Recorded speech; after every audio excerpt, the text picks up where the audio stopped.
let's spend some time on Letitia James, who is out there like, I am woman, hear me roar. I feel no fear. I am not afraid. She's loving every minute of this. Great. I hope you do love it, because you're probably going to face an amended complaint sometime soon. She's been indicted by Trump for a Virginia property that they allege she lied about when she applied for her mortgage, saying it was going to be her primary residence, and it never was. It was never her primary residence, and she knew that at the time, they allege, that she applied for the mortgage, which would be mortgage fraud. Now the news hits yesterday and today in a pair of reports. Daily Mail yesterday, New York Post today. Daily Mail yesterday reporting that the person living in the allegedly problematic residence is Tish James's grandniece. So I think this is her sister's child, Nakia Thompson, along with Thompson's 3 children. So she's got great grand nieces and nephews. And they're living in this 3-bedroom property in Norfolk, Virginia, and have been since 2020. Daily Mail discovered that Nakia Thompson is officially listed as an absconder who's being sought by authorities in North Carolina for failing to finish her probation. On the North Carolina website is an appeal for information leading to her whereabouts, along with a mugshot and an offender number. It is 0898340. The communications director for the North Carolina Department of Corrections says Ms. Thompson was sentenced to probation for misdemeanor convictions for assault and battery, and trespassing too, and has willfully avoided probation supervision. An absconder is considered a fugitive. Thompson faces arrest if she's located in North Carolina. So Tish James is accused here of harboring a fugitive at her fraudulently mortgaged Virginia property. In 2005, this grandniece, Nakia, was placed on probation in Forsyth County, North Carolina, simple assault. The following year was handed a suspended sentence for 2 counts of assault against a governmental official. In 2011, she was given a suspended sentence for assault and battery and second-degree trespass, again by a court in Forsyth County. This appears to have been the offense for which Thompson became an absconder. On her Facebook page, she appears to make light of her criminality. One post shows blood spattered on a black background and the words, "Knick-knacks crime, grand larceny," a crime she was actually charged with, reports the Mail. According to her LinkedIn page, she has worked in various jobs, including a debt collections representative, a stalker at Walmart, and a cashier at Wendy's. In 2018, she worked for Tish James's campaign for 4 months as a seasonal representative, reads her profile. Okay, let me just finish this up. Today, in the Daily Mail, get a follow-up piece. New York Post, follow-up piece of sorts, saying Tish James is housing another felon in her other Virginia property, who also is, I believe, a grandniece. Yes, a grandniece. This one is named Kayla Thompson Hairston, and she is, we believe, the sister of our first star, who I just read about, Nakia. Here she is, Victor. Are you familiar with the website OnlyFans, my friend? Have you heard? No, I have not. Okay. OnlyFans is where girls like this who want to make some extra dough on their bodies go and pose in nothing or next to nothing, and they can make a lot of money doing that. And that's what Letitia James's grandniece is doing. Kayla, not to be confused with Nakia, the fugitive. Here she is. Here's the Kayla, the other accused felon that she's harboring in her other property. She's 21. She's an OnlyFans star with a public X-rated social media presence. She was charged in April 2024 with lying about her felony criminal record when she tried to buy a gun in Suffolk, Virginia, according to court documents. Mm-hmm. Kayla was legally disqualified from owning a firearm, reports the New York Post, due to an August 2020 felony charge of malicious wounding. What is that, you might ask? Virginia law defines it as a crime in which a person, quote, shoots, stabs, cuts, or wounds any other person, or by any means causes bodily injury with the intent to maim, disfigure, disable, or kill. Since Thompson Harrison was a juvenile at the time, the records are sealed. When she was just 15 years old back in 2019, she was also caught up in the criminal hijinks of her big sister, Nakia. That's the lady at the first property.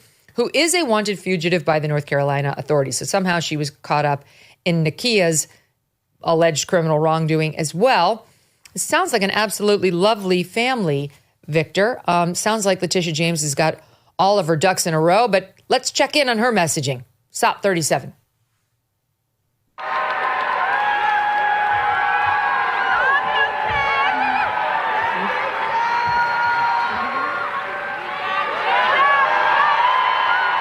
Fist in the air, taking in the applause. This is your moment, Tish. We love it!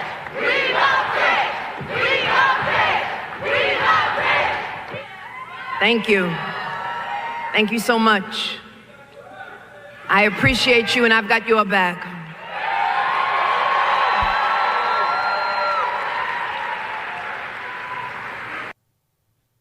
Okay, that was just the setup. She was at a Zoran Mamdani rally, so of course the crowd loved her. And here's what she said. SOT 38. You see, I know what it feels like to be attacked for just doing your job. Oh, God. But I also know what it feels like to overcome adversity. And so I stand on solid rock.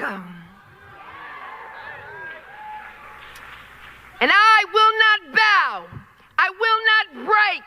I will not bend. I will not capitulate. I will not give in. I will not give up.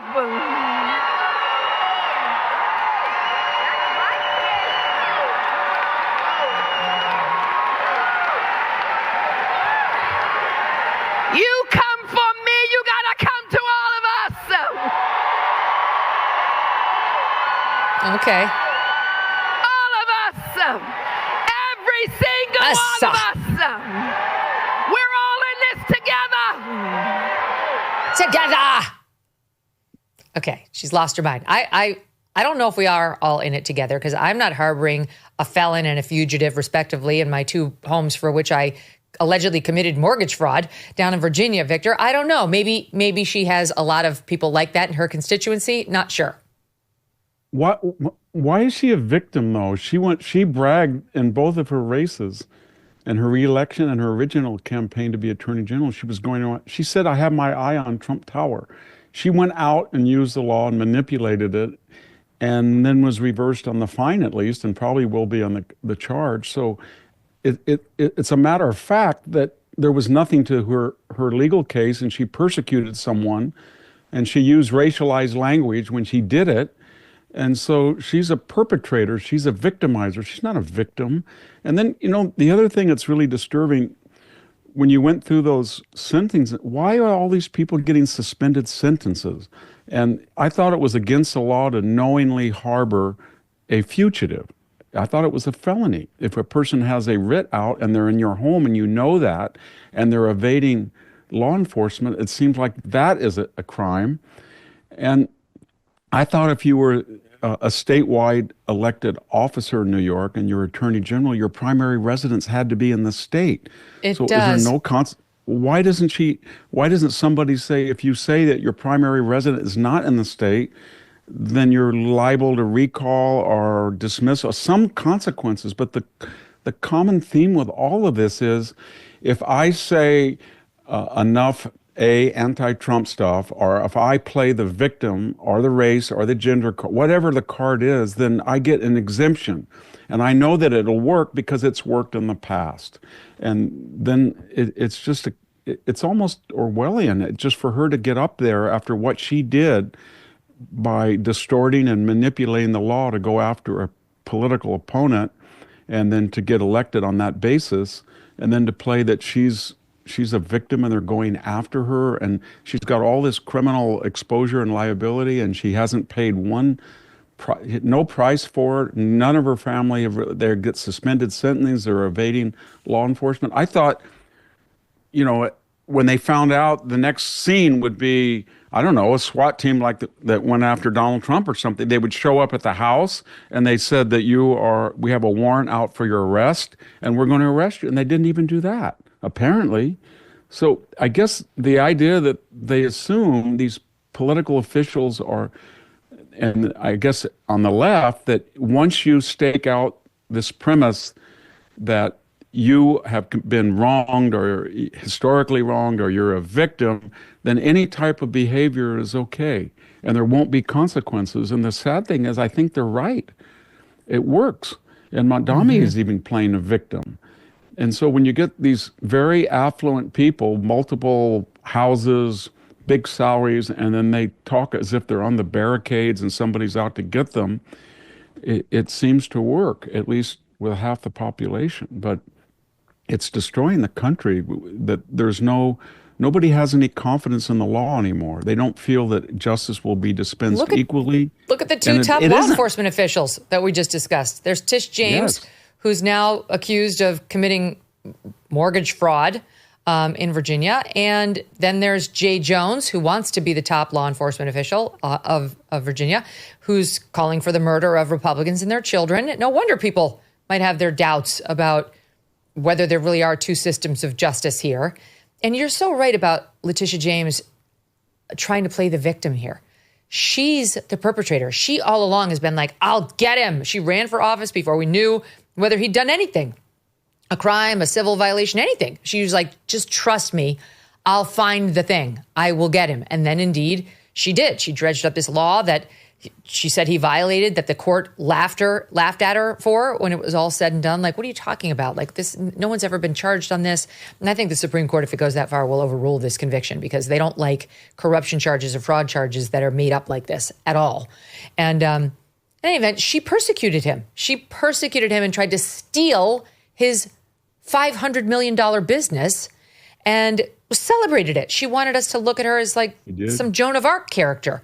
And now, rather than having the dignity to at least laugh this off and be like, oh, this is Trump, it's retribution, don't worry, I've got it. She's like, I will not bow, I will not bend, I will not break. You're like leaning into it, like, I love it. Oh, yes, he's playing into my victim complex.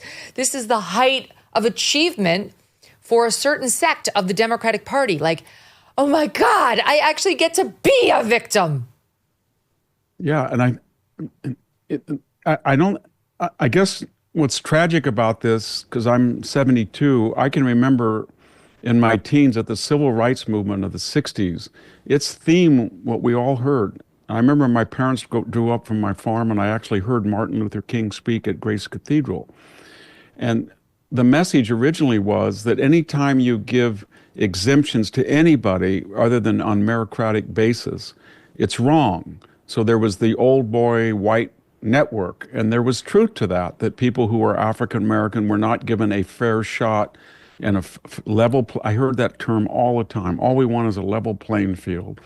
And then 60 years later, these so-called victims and civil rights activists have morphed into exactly what their grandparents said was wrong.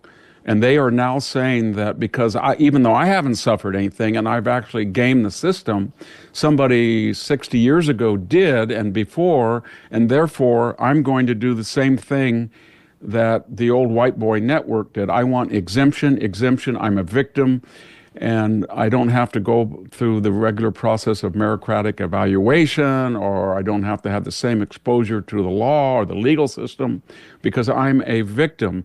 And you wonder when it's going to end. And as I said earlier, economically, we'll get to the point where a person's gender or doesn't really ascertain their class status anymore, at least in a lot of cases. And no, this is something nobody. I hate to take it back to The View. But I'm going to because Sunny Hostin is sitting over there. She's a Black American who had stellar education, became a well-paid lawyer, became a very well-paid TV personality. Guarantee this woman makes over $3 million a year. She has a huge mansion, which we've shown before on television. In fact, we should pull that over, guys. She shows it off. Her son just graduated from Harvard. And listen to how she is still talking about her experience in this horrible place she calls America. This is in response to those few so-called young Republicans on some text chain saying terrible things, racist things and other things. She wants to pretend it's America. It's Republicans in general. Here she is with Joy Behar in SOT 17. The Republican Party needs to deal with this. They need to find their better selves, find their better angels. I'm not surprised that chat exists. I wasn't surprised that men, adults, ages 25 to 34, They're all white white men, guys, by the way. Let's white just men point that out. were speaking like that. They checked every white supremacist bigot box. They were anti-Semitic, they were misogynistic, they were homophobic, they were racist. My lived experience as an Afro-Latina in this country helps me tell the uncomfortable truths about this country with real clarity. And that's why I wasn't surprised. Trump's rise, in part, was based in racism and white supremacy. The future of the Republican Party embraces white supremacy. Please believe me the first time and only look at this chat as your proof that it is alive and well in the Republican Party. I see. She's a victim and Republicans are racist, notwithstanding the fact that she's made it all the way to the set of The View and is a multimillionaire and her son just graduated from Harvard. But this country's racist and they can't stand black people. Notwithstanding, again, the fact that we just had a black president, we have black Supreme Court justices, we just had a black vice president, the Democratic nominee was black, the Republicans also ran a black man for the presidency, for the nomination, Tim Scott, who didn't wind up getting it, but that's still, we are stuck in Jim Crow, if you listen to Sonny Hostin. Buy gold and get free silver. That's right, for every $5,000 purchased from Birch Gold Group this month in advance of Veterans Day, they're going to send you a free patriotic silver round that commemorates the Gadsden and American flags. Look, gold is up over 40% since the beginning of this year, and Birch Gold can help you own it by converting an existing IRA or 401k into a tax-sheltered IRA in physical gold. Plus, they will send you free silver honoring our veterans on qualifying purchases. And if you are current or former military, Birch Gold has a special offer just for you. They are waiving custodial fees for the first year on investments of any amount. With an A+ rating from the Better Business Bureau and tens of thousands of happy customers, consider diversifying your savings into gold. Just text MK to the number 989898 for a free info kit and to claim your eligibility for free silver with qualifying purchase before the end of the month. Okay, before the end of the month. Again, text MK to the number 989898. Message and data rates may apply. Thanks so much for watching. If you like what you just saw, hit the subscribe button for more clips and full episodes.